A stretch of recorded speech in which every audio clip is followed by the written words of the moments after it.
She stood at the sink, still in her blazer, dropping her toad on the counter like it weighed a ton. I told her, "Jenna, we need to talk. There's a wall between us." She didn't look up. She twisted the faucet off with 2 fingers, reached for a towel, and answered like she was reading a grocery list. "Can this wait? I'm wiped." "It's been waiting for 2 months," I replied. "You sleep facing the edge of the bed. You leave before I wake up. You touch your phone more than you touch me." She flicked a glance over her shoulder. "Drama's not attractive, Mark." "I'm not selling tickets," I said. "I'm asking where my wife went." She smirked without smiling. "Maybe try flowers.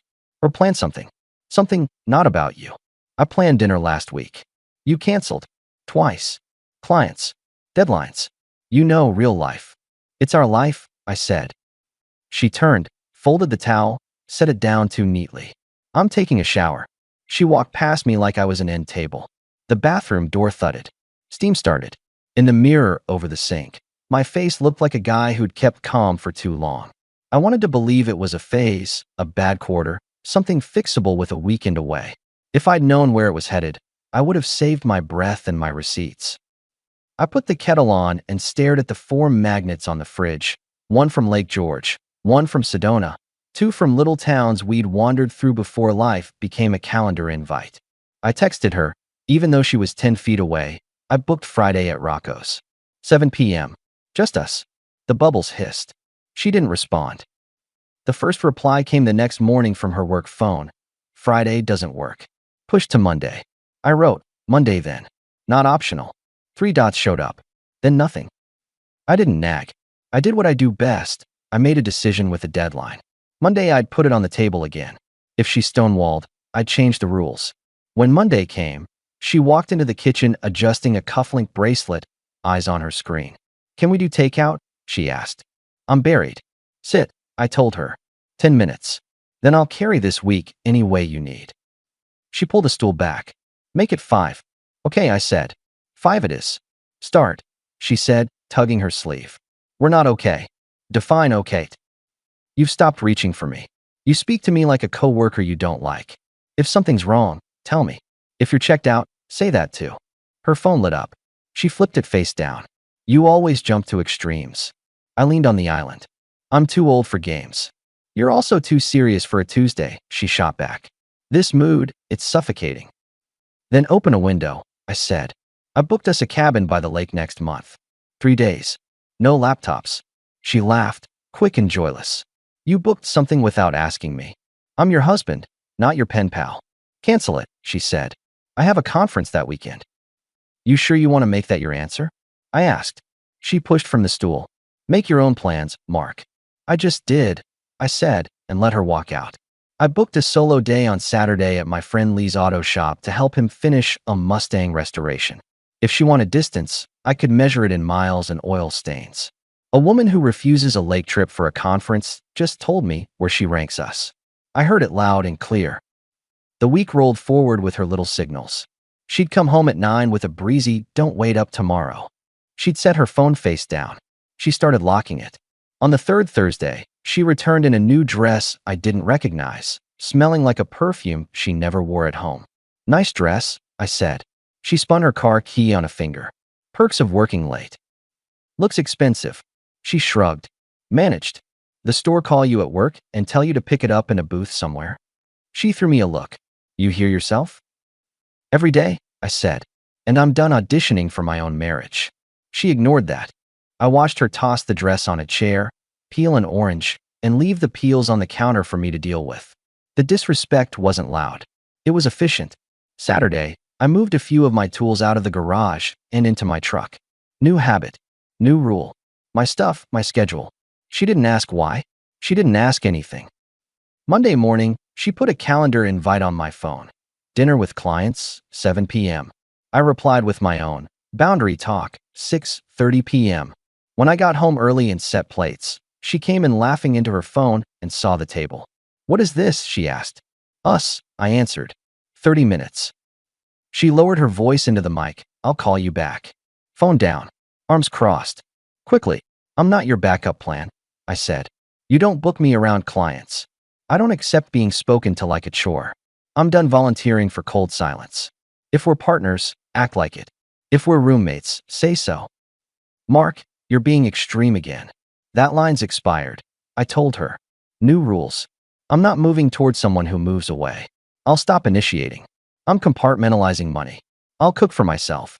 I'll respect your distance. And we keep it polite in public. If you want warmth, you reach. Wow, she said. You rehearsed that. I wrote it in my head while replacing spark plugs. She dropped into a chair. So you're punishing me with independence? I'm protecting my time and self-respect, I replied. You treat me like an option. You get the version of me who treats you like a neighbor. Her eyes flicked to the clock. I'm late. Good, I said. Then you can be late somewhere else. She grabbed her clutch. At the door she threw, You're acting insecure. I picked up my wallet. No, I'm acting finished. She left. I turned off half the lights. I slept well for the first time in weeks. 2 days later, she came home early with a paper box from the bakery. She set it down. I got your favorite, she said. Chocolate mousse. That's thoughtful, I said, not moving from the stool where I was sorting receipts. She cleared her throat. I've been stressed. I don't mean to take it out on you. Noted. I can try Friday night, she offered. No phone. Appreciated, I said, and sliced the cake. I ate a forkful. It tasted like a peace offering wrapped around a calculation. I let it sit. She tried small talk. I gave her simple answers. She leaned in once, hand on my forearm, then pulled back when I didn't chase it. That was her first soft pivot, just enough sweetness to see if the faucet still worked. Friday night didn't happen. At 5, a text. Emergency at the office. Rain check. I answered with a thumbs up and booked a table for one at a steak place off the highway. At the bar, I watched a minor league game on the TV. A guy next to me, Cole, HVAC tech I'd met through Lee, saw me, clinked a bottle. You solo, he asked. Easiest date I've had in months, I replied. He looked at my ring finger. You good? I'm decisive, I said. He nodded like he knew that language. We talked cars and work. I didn't chase her. I didn't text where are yous. I paid my bill and drove home with the radio low. Her car wasn't in the driveway. Inside, the house smelled faintly like citrus and a stranger's cologne. The neighbor's porch light clicked on. Mrs. Ruth from across the street waved. She had the kind of eyes that notice everything and comment on nothing. We crossed paths at breakfast the next morning. She looked bright, new blowout, weekend bag by the door. You going somewhere? I asked. Yoga retreat, she said quickly. Mountains. No service. Whose mountains? I asked. She made a face. Wow. Take the new dress, I said, and poured coffee. It likes weeknights. She grabbed the bag, tossed. Don't wait up, as if it was still a joke. I didn't. I put my mug in the sink, took out my phone, and opened a contact I never thought I'd use. A private investigator an old client once mentioned when his son got into trouble and needed clarity. The guy's name was Grant. Former military, now spends his days proving or disproving the stories people tell themselves. I sent him a short message. Need to know where my wife spends her weeknights. Discretion. I pay. He called back in an hour. You want eyes and timestamps, he said. I want the truth, I answered. No drama. No gossip. 7 days. If she's clean, you'll be mad at me for nothing. If she's not, you'll thank me for being thorough. Do it, I said. For a week, I did not change my routine. I woke up at 5. I went to the job site. I led my crew on a kitchen remodel and a deck. The guys, Mateo, whose jokes come with a wink, Randall, who keeps spreadsheets in his head, noticed I was quieter, more precise. You okay, boss? Mateo asked, rasping a board smooth. I'm focused, I said. Evenings I went to Lee's shop, put in 2 hours on the Mustang, cleaned tools like I was blessing them. Jenna's texts were short. Home late. Don't wait. Busy. I gave her thumbs ups and one-word acknowledgments. At work, Denise from accounting stopped by my desk. You look like you slept, she said. I upgraded my mattress, I replied. On day 6, Grant sent me a message. It was a photo. Jenna at a corner table in a restaurant I recognized, leaning into a man with barber fresh hair and a watch he wanted people to see. Another photo. Her walking with him into an apartment building where the doorman lifted a lid without being asked. Third photo. My driveway, late afternoon Thursday, her laughing as that same man slipped inside our house while my truck was parked at the job site. Timestamped. Precision. No captions. Grant didn't editorialize. He didn't have to. The next day, a folder landed in my inbox. Times, places, routes. I scrolled once. That was enough. The respect died quiet. I didn't cry, didn't pace, didn't throw. I sat at the kitchen table, my hands flat, and I did what you do when a structure fails inspection. You tag it, you budget the demolition, you salvage what's worth salvage, and you schedule the dump run. I called my buddy Hal, who runs payroll for our company. Hypothetical, I said. If a man wanted to untangle joint accounts quickly and cleanly, how would he schedule transfers? Hal's voice dropped. You're sure? I'm disciplined. Then keep it simple, he said. House is in both names. Yep. Refi out of the question? Unnecessary. I'm exiting. Then separate operating budgets now. No drama. Set up a new checking for your income. Stop covering discretionary that isn't yours. Be factual in your memo. You know the drill. I do, I said. I typed an email that afternoon setting new household rules. Shared bills would be paid from the joint, nothing more. Personal spends were personal. Food would be bought separately. I attached a color-coded sheet. No anger, just numbers. I CC'd it to both our emails and printed a copy on the counter like an invoice to reality. At dinner, she walked in, saw the paper, frowned. What's this? She asked. A budget, I said. Friendlier than I should be. Her jaw tilted. This is controlling. This is accounting, I replied. You want independence, you have it. With independence comes responsibility. She crossed her arms. So you're punishing me because I'm busy. I took a sip of water. I'm correcting an imbalance. If she noticed the files open on my laptop behind me, the ones with folder names like asset breakdown and storage unit, she didn't comment. Or she saw them and thought I was bluffing. People see what comforts them. 2 days later, she softened again, second pivot. She came into the garage while I was labeling boxes with a black marker. I've been thinking, she started. Maybe we take that lake weekend you mentioned. I can move the conference. I capped the marker. Now. I hate tension, she said. I miss when we were easy. Easy is earned, I told her. Also, I booked my time.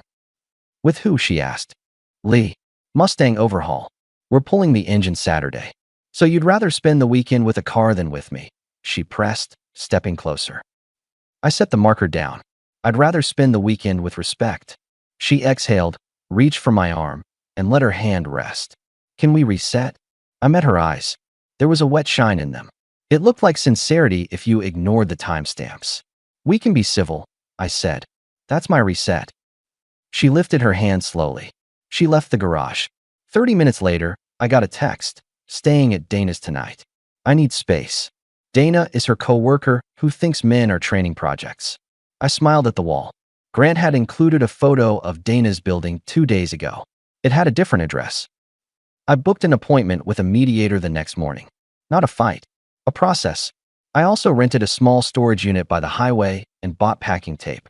I told no one except Cole and Lee. Grown men who've lived enough know when to talk and when to carry boxes.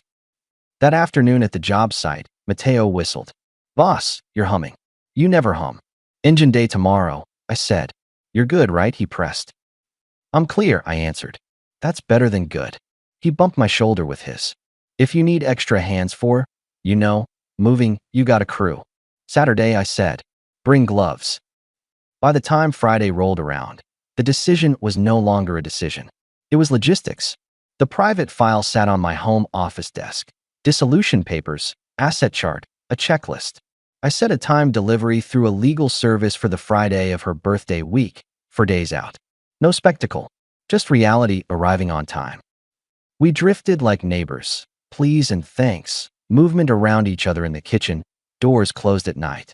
She had grown bold in the quiet, which told me she had misread silence as fear. That suited me. I pulled some cash. I booked a tea time.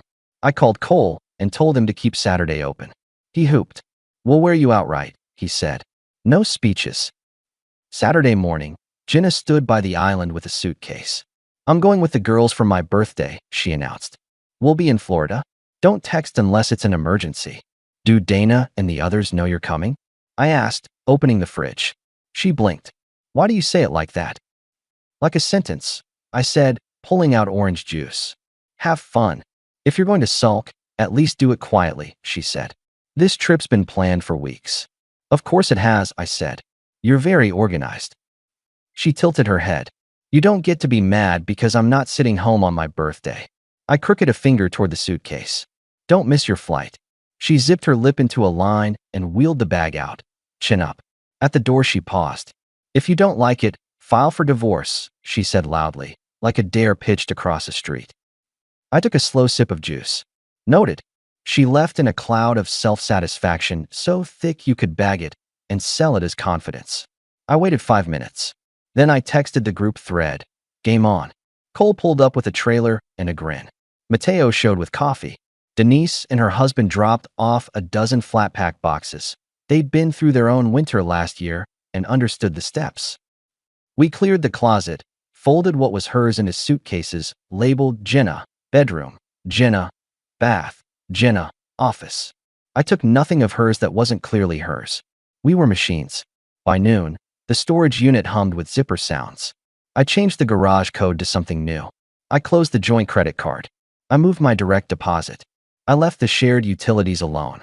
Humanity matters even when respect doesn't. Cole leaned on the truck bed. You good? He asked. I'm not celebrating, I said. I'm adjusting. He pointed 2 fingers at me like a salute. That's why you'll be fine. We grilled that night at Lee's place. Nothing heroic. Burgers, some music nobody argued about. The Mustang shining with new hoses. I wasn't trying to look strong. I was doing what strong people do, acting like my decisions had already happened. Her week away turned into my week in motion. Paperwork finalized with signatures on my side. The legal service confirmed delivery arranged for Friday morning. I booked a cleaner. I had the locks rekeyed on the side door after she left, not to keep her out, but to make the symbol clear to myself. We're not on the same team. She posted a photo from girls' brunch with a margarita and a caption about self-care. People I didn't know wrote heart emojis. I didn't comment. I went golfing with Cole and Randall. They were terrible and loud. I let myself laugh at the sight of 2 grown men arguing over a lost ball like it mattered. Thursday night, I sat on my couch and watched a documentary with the sound up. The house felt like a house again, solid, predictable. I slept. Friday came quick. The service pinged me. Documents delivered. I replied with a simple, received. I set the folder on the kitchen table and clipped a note on top. Sign when you're ready. Your belongings are in the primary bedroom, packed. The storage unit key is on the counter. I'll be at Lee's if you need to drop the key later. I didn't dress the table with drama. I didn't arrange the photographs like a gallery. I slid a few prints under the first page, time-stamped, factual. She could look or not. The point wasn't theater. It was the end of permission. By late afternoon, I lay on the couch, game on. My phone face down on the coffee table, not because I had secrets, but because I liked the silence. The garage door hummed. Front door opened. Heels clicked a rhythm of I'm back. She came into the living room in travel clothes, skin kissed by a sun I didn't see, rolling that suitcase like a victory lap. Hello, she said, wide smile, voice too loud. Your wife is home from her vacation. Going to act excited, or what? I tapped the remote. The sound dipped. I let half a beat pass. Why'd you come back? I asked flatly. The airport forget to keep you? She stopped. The smile stalled. Excuse me. Right, I said. I forgot. Papers are on the table. Your bags are in the bedroom. You can go now. That line hit her like a light cutting. She stood very still, then moved to the table. She picked up the first page. I watched her eyes track lines. She flipped. She saw the photos. The bravado drained out of her posture like someone pulled a plug. Pride went first. Then the little practiced smirk. Finally the noise. She looked at me. Nothing came out. She looked back down. She didn't accuse. Didn't spin. Didn't run a speech about how I misunderstood. She understood everything. She understood the sequence, the week away, the silent man who stopped asking. She set the paper down carefully, like it might break. Your suitcase is in the bedroom, I repeated. Key to the storage units on the counter. Don't forget it. She swallowed.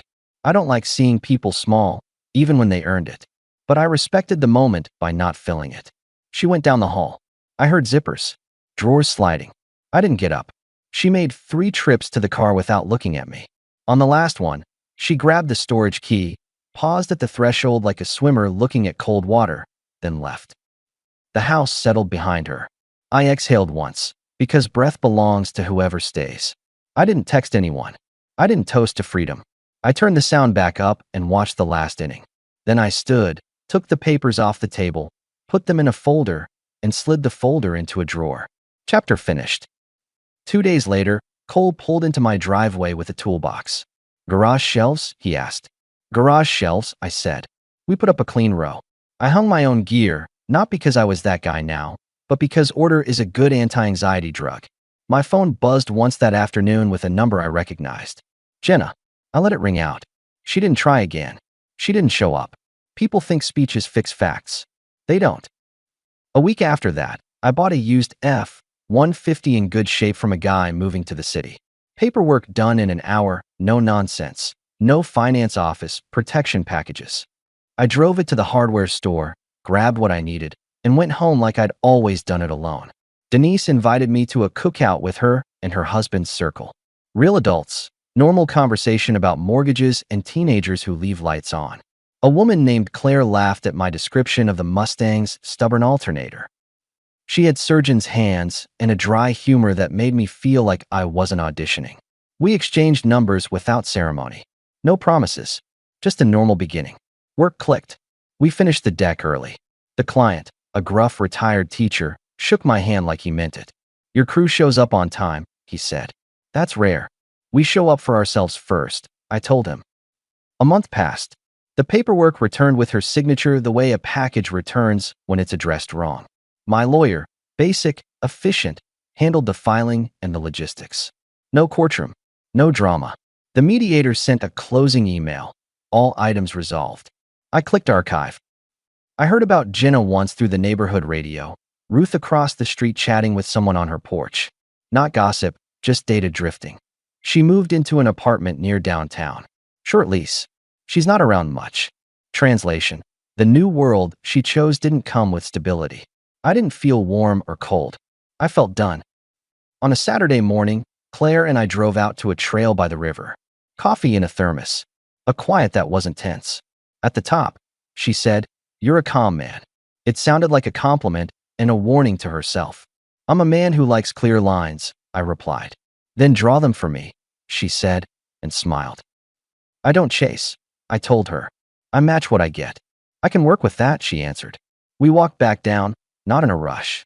When I dropped her off, she touched my arm, not as a test, not as a crumb, but as a simple human gesture. I nodded. It felt like a normal day because it was. At home, I pulled the Mustang out into the sun. Lee came by with fresh plugs. Cole showed up with a cooler and a bad hat. We tuned the idle and tightened clamps. Nobody made speeches. Nobody toasted to anything. We just kept our hands busy and our words simple. Ruth waved from her porch. "New shelves look good," she called. "They're level," I said. "Like you," she answered, and went back to her book. For once, the house didn't feel like a waiting room. It felt like mine. There's a difference between leaving and being left. I'll take the first one every time. In the end, the loudest thing I did was close a door. And the last words I gave her were the cleanest ones I had. "Why'd you come back?" Everything after that was logistics. Friends with their sleeves up, a truck that starts on the first turn, a woman who calls when she says she will, a job that rewards people who show up, and a silence that isn't punishment. That's not a miracle. That's a man refusing to be an option. That's me.